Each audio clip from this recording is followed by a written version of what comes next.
Hello అందరికీ.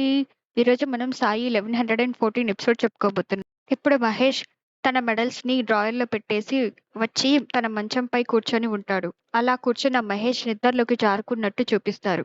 ఇప్పుడు సావరి అలాగే వాళ్ళ అమ్మ గంగాధర్ ఇంటి దగ్గరికి వచ్చుంటారు. అప్పుడు నిన్న వచ్చిన వ్యక్తి వాళ్ళిద్దరితో ఇలా మాట్లాడుతూ ఉంటారు. అతన్ని చూసిన సావరి అమ్మ, "ఈ పిడకలు గంగాధర్ గారు ఇక్కడికి తీసుకురమ్మన్నారు కదా" అని అంటుండగా, ఆ వ్యక్తి, "అవును, అవును, వీటిని లోపలికెళ్ళి పెట్టండి." అది విన్న సావరి అలాగే వాళ్ళమ్మ ఆశ్చర్యంతో సావరి ఇలా అంటుంది, "లోపల? కానీ గంగాధర్ గారు మమ్మల్ని ఎప్పుడూ లోపలికి రానివ్వలేదు." అప్పుడు ఆ వ్యక్తి ఇలా అంటాడు, "హా! అవును. కానీ ఈరోజు ఆయన మిమ్మల్ని లోపలికి తీసుకువెళ్ళి పెట్టమని చెప్పారు. అలాగే అక్కడే డబ్బులిస్తారంట." అప్పుడు సావరి వాళ్ళ అమ్మ ఇద్దరూ ఆలోచిస్తూ ఉండగా ఆ వ్యక్తి ఇలా అంటాడు, "మీరేం ఆలోచిస్తున్నారు? మీకు డబ్బులు కావాలా వద్దా? మీకు డబ్బులు కావాలంటే ఖచ్చితంగా లోపలికి వెళ్ళాలి." సరే అని సావరి వాళ్ళ అమ్మ గుమ్మం దగ్గరికి వచ్చి ఉంటారు. అప్పుడు లోపల నుంచి గంగాధర్, "అక్కడ కాదు, లోపలికి రండి" అని పిలుస్తారు. లోపలికి వచ్చిన సావరి అలాగే వాళ్ళమ్మ ఆశ్చర్యంతో ఉంటారు. నిద్రలో ఉన్న సాయి మహేష్‌ని లేపగా మహేష్ ఇలా అంటూ ఉంటాడు, "సాయి, మీరు ఇక్కడ? మీరెలా లోపలికొచ్చారు?" అప్పుడు సాయి, "ఇది ముఖ్యం కాదు. నువ్విక్కడ కాదు ఉండాల్సింది. వేరొక చోట రా" అని తీసుకెళ్తూ ఉంటారు. అప్పుడు మహేష్ ఇలా అంటూ ఉంటాడు, "మనం ఇప్పటివరకు నా రూమ్‌లో ఉన్నాం కదా! మరి ఎలా ఇక్కడికి వచ్చాము? నేనేమన్నా కలగంటున్నానా సాయి?" అలా మాట్లాడుతూ సాయి, మహేష్ గంగాధర్ ఇంటి వద్దకు వెళ్లి ఉంటారు. అప్పుడు సాయి మహేష్‌తో ఇలా అంటూ ఉంటారు, "మహేష్, నీ ప్రశ్నలన్నిటికీ సమాధానం ఇక్కడ దొరుకుతుంది." అప్పుడు మహేష్, "కానీ సాయి, ఇదెవరిల్లు?" అని అంటూ ఉండగా సాయి అక్కడి నుంచి మాయమైపోతారు. ఇప్పుడు ఆ ఇంట్లో ఉన్న సావరికి కులకర్ణి సర్కార్ అలాగే బల్వంత్ గారు, గంగాధర్ గారు ఉండడం చూపిస్తారు. అప్పుడు కులకర్ణి సర్కార్ ఇలా అంటూ ఉంటారు, "హరి ఓం! హరి ఓం! ఒక తక్కువ జాతి అమ్మాయికి ఇంత పెద్ద ఆశలా? నువ్వేమనుకున్నావు? మహేష్‌ని దక్కించుకుందామనుకున్నావా? నేను నీకెవరో తెలీదా? నేను కులకర్ణి సర్కార్, షిరిడీ గ్రామానికి అధిపతిని. షిరిడీలో ఏది జరిగినా నా నుంచి దాగలేదు." అప్పుడు సావరి అమ్మ, "అయ్యగారు, మేమేమి చెయ్యలేదు." సావరి అని ముందుకెళ్తున్నప్పుడు బల్వంత్ గారు, "వెనక్కెళ్ళు. నీ నీడ కూడా నా మీద పడడానికి వీల్లేదు." అప్పుడు కులకర్ణి సర్కార్, "మీకేమనిపిచ్చింది? మీ బస్తీ వాళ్ళు 2, 3 హక్కులు పొందినంత మాత్రాన మాతో పోల్చుకుంటారా? మాతో సమానంగా ఉండాలని అనుకుంటున్నారా? మీలాంటి వాళ్ళు ఎప్పటికీ నా కాళ్ళ కిందనే ఉంటారు. ఇది గుర్తుంచుకోండి. మిమ్మల్నిక్కడికి పిలిచాము. మీరు వెళ్ళిన తర్వాత ఈ ఇంటిని ఆవు మూత్రంతో శుభ్రపరచాలి. మీరు మాతో సంబంధాలు ఏర్పరచుకోవాలని చూస్తున్నారా?" అప్పుడు సావరి, "లేదు సర్కార్, నేనేమీ చెయ్యలేదు." కానీ మహేష్ అని అంటూ ఉన్నప్పుడు బల్వంత్ గారు, "ఏ అమ్మాయి, నిన్ను హెచ్చరిస్తున్నాను. నా ముందు నా కుమారుడి పేరు ఉచ్చరించడానికి ఎంత ధైర్యం నీకు? నీ అపవిత్రమైన నోటితో నా కొడుకు పేరు ఉచ్చరించకు. మీలాంటి వారి వల్లే నా కొడుకు పేరు చెప్పడం వల్ల కళంకితం చేస్తారు." సావరికి పూజలో తనకు సహాయం చేసిన బల్వంత్ గారు ఇలా అంటుండడం చూపిస్తారు. మహేష్ వాళ్ళ నాన్నని, "నాన్న, మీరే ఏదైనా చెప్పండి" అని అడగగా బల్వంత్ గారు, "హా! అవును, సావరికి ఒక అవకాశం ఇచ్చి చూడాలి" అనే మాటలు గుర్తుకొచ్చి ఆశ్చర్యంతో బల్వంత్ గారిని చూస్తూ ఉంటుంది. అప్పుడు బల్వంత్ గారు ఇలా అంటూ ఉంటారు, "ఇప్పటివరకు మీరు నా మంచి స్వభావాన్ని చూశారు. కానీ ఈరోజు సాయంత్రంలోపు మీరు ఈ గ్రామాన్ని వదిలిపెట్టి వెళ్ళకపోతే అప్పుడు మీరు నా నిజ స్వరూపాన్ని చూస్తారు." అప్పుడు సావరి ఏడుస్తూ మోకాళ్ళ మీద కూర్చొని బల్వంత్ గారిని ప్రార్థిస్తూ ఉంటుంది. "లేదయ్య గారు, మీరలా చెయ్యకండి. మీరలా చెప్పకండి.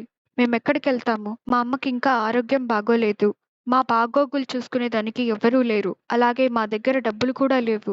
మా మీద కొంచెం దయ చూపించండి అయ్యగారు" అని ప్రాధేయపడుతూ ఉంటుంది సావరి. "నేను ఈ రోజుటి నుంచి మీ కుటుంబంలో వాళ్ళని కలవను, అలాగే చూడను. కానీ మమ్మల్ని ఈ గ్రామం నుంచి వెలివేయకండి. మమ్మల్ని ఇక్కడే ఉండనివ్వండి." అప్పుడు బలవంత్ గారు కోపంగా గట్టిగా ఇలా మాట్లాడతారు, "నేను ఇంక వినాలనుకోవడం లేదు.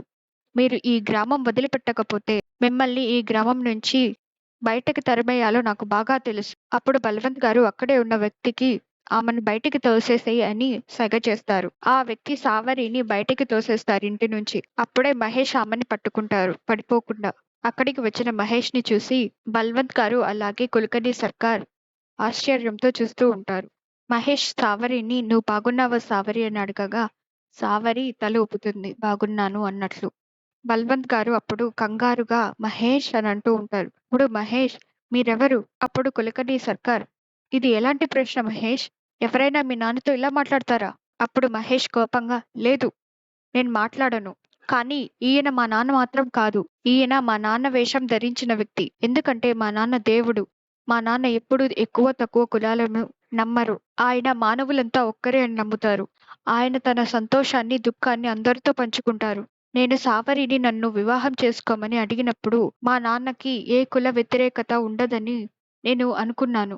ఎందుకంటే మా నాన్నే నాకు ఆదర్శవంతుడిగా ఉన్నారు. ఎవరి నుంచైతే నేను నా జీవిత పాఠాలు నేర్చుకున్నానో.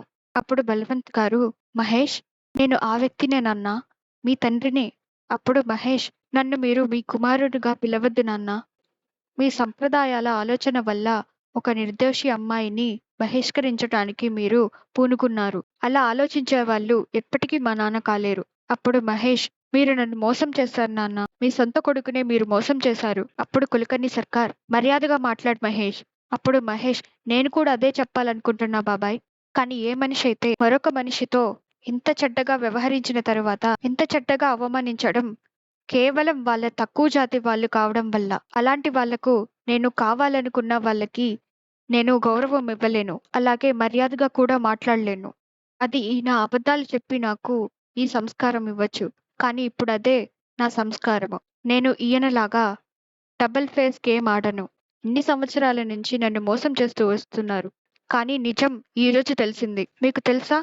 ఈరోజు అనిపిస్తుంది నాకు ఒంటరివాడినయ్యానని. అప్పుడు కులకర్ణి సర్కార్ ఇలా అంటుంటారు. మహేష్, బల్వంత్ గారు ఏం చేశారో ఆయనకి ఇంకొక చాయిస్ లేదు. కానీ నువ్విప్పుడు ఇలాంటివన్నీ చేస్తున్నప్పుడు అది కూడా ఒక తక్కువ జాతి అమ్మాయిని పెళ్లి చేసుకోవడం ఒక పెద్ద తప్పు అని చెప్పాలనుకుంటున్నారు. నువ్వు మీ నాన్న ఇవన్నీ చేశాడు కాబట్టే నువ్వు ఆ తక్కువ జాతి అమ్మాయిని పెళ్లి చేసుకోవడానికి సిద్ధపడ్డావు. అలాంటి తప్పు చెయ్యకూడదని ఇదంతా అడ్డుకుంటున్నారు మీ నాన్న. ఇదంతా ఆయన చెయ్యవలసి వచ్చింది. అప్పుడు మహేష్ ఇలా అంటూ ఉంటాడు. మీరేమన్నారు? సావరిని వివాహం చేసుకోవడం పెద్ద తప్పని చెప్తున్నారా? మీరు తప్పు చెప్తున్నారు. మహేష్ అక్కడి నుంచి వెళ్లి సావరి చేపట్టుకొని, నేను సావరిని వివాహం చేసుకుంటాను. ఎవరూ నా మనసును మార్చలేరు. ఒక్క సావరి తప్ప. ఈ వివాహాన్ని ఒప్పుకోవాల్సింది ఒక్కరే. అది కేవలం సావరి. దానికోసం నేను నా జీవితాంతం వేచి ఉండడానికైనా సిద్ధంగా ఉన్నాను. ఆ రోజు కోసం. మీరందరూ ఆమెను తక్కువ జాతికి చెందిన దానిలాగా చూడవచ్చు.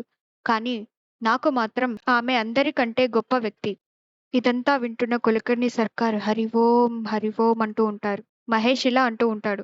మీ అందరికి నచ్చినా నచ్చకపోయినా నా కుటుంబానికి గౌరవించడం కోసం నేనెప్పుడూ తప్పుడు పనిని సమర్థించను. అలాగే నా మనస్సును కూడా మార్చుకోను.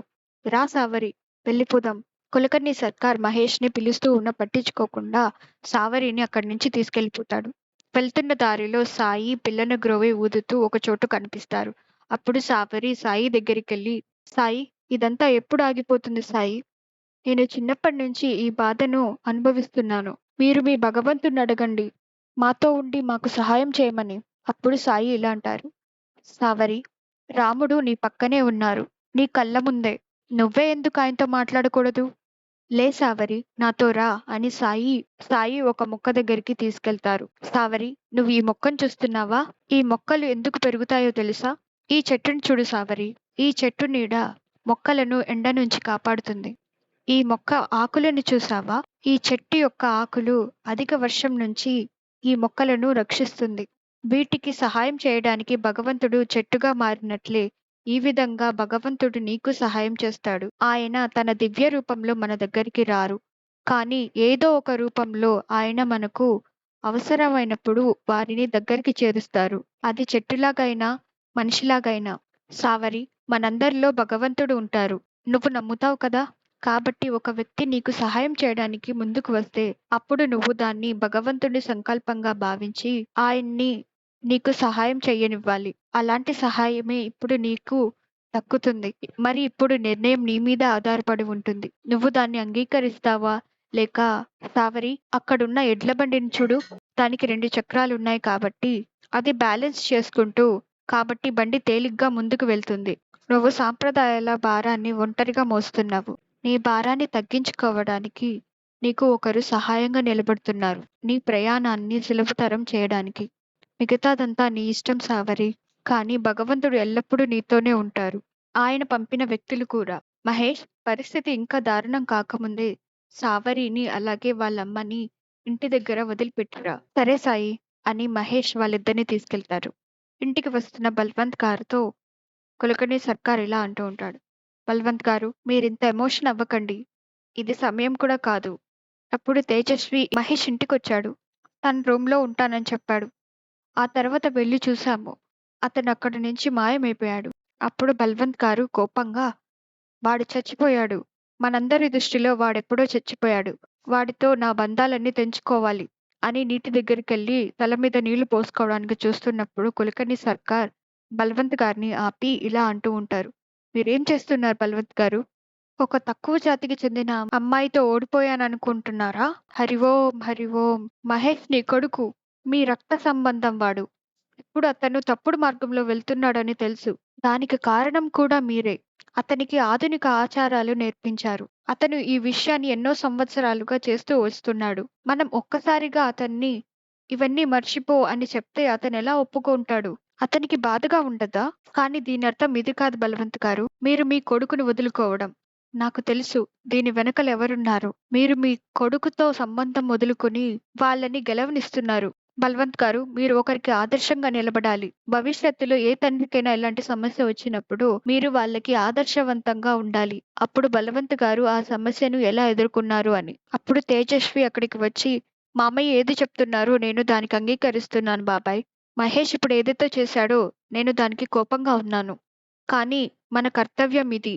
అతను తప్పుడు మార్గంలో వెళ్తున్నప్పుడు అతన్ని సరిచేసి ఒక మంచి మార్గంలో పెట్టడం. అప్పుడు బలవంత్ గారు ఏడుస్తూ ఉంటారు. అప్పుడు కుసుమ్ బల్వంత్ దగ్గరికి వచ్చి ఓదారుస్తూ ఉండగా బల్వంత్ గారు ఇలా మాట్లాడుతూ ఉంటారు. నేను ఈరోజు చాలా నిస్సహాయుడిగా ఉన్నాను. కుసుమ్ నీకొక్కదానికే నా గురించి బాగా తెలుసు. నీకు తెలుసు నేను ఎప్పుడూ నా మత నియమాలను పాడు చేయనివ్వనని. అలా చేసే వాళ్ళని కూడా నేను అంగీకరించనని. అది నా ముద్దుల కొడుకైనా. అప్పుడు కుసుమ్ ఇలా అంటూ ఉంటుంది. నాకు తెలుసండి. కానీ తేజస్వి అలాగే కులకర్ణి సర్కార్ సరిగ్గా చెప్పారు. మీరు తొందరపడి ఏ నిర్ణయం తీసుకోవద్దు. లేదంటే ఆ తర్వాత మనమే పశ్చాత్తాపపడాల్సొస్తుంది. మనం మహేష్‌తో మెల్లిగా కూర్చొని మాట్లాడదాం. వాడర్థం చేసుకుంటాడు. అప్పుడు తేజస్వి కూడా అవును బాబాయ్. వాడు ఖచ్చితంగా అర్థం చేసుకుంటాడు. అప్పుడు కులకర్ణి సర్కార్ అంతకంటే ముందు ఆ అమ్మాయికి ఒక గుణపాఠం నేర్పించాలి. ద్వారకామాయికొచ్చిన సాయి బాయిజామాతో అలాగే తాత్యాతో ఇలా చెప్తూ ఉంటారు. బాయిజామా నాకు కొన్ని సామాన్లు కావాలి. అది కూడా ప్రవచనానికి ముందే. కేశవ్ నువ్వు కూడా కొన్ని సామాన్లని తీసుకురావాలి. ఆ తర్వాత బాయిజామ ఇలా అడుగుతుంది. కానీ ఈ సామాన్లన్నీ అని అంటూ ఉండగా సాయి బాయిజామా ఈ సామాన్లన్నీ తొందరగా తీసుకురండి. ఎందుకు? ఏమిటి? అనేవి సమయం వచ్చిన తర్వాత మీ అందరికీ తెలుస్తుంది. అంతటితో ఈ ఎపిసోడ్ కంప్లీట్ అవుతుంది. ఇలాంటి మరిన్ని వీడియోస్ కోసం ఛానల్‌ని సబ్స్క్రైబ్ చేసుకోండి. Thank you for watching. Please subscribe to my channel.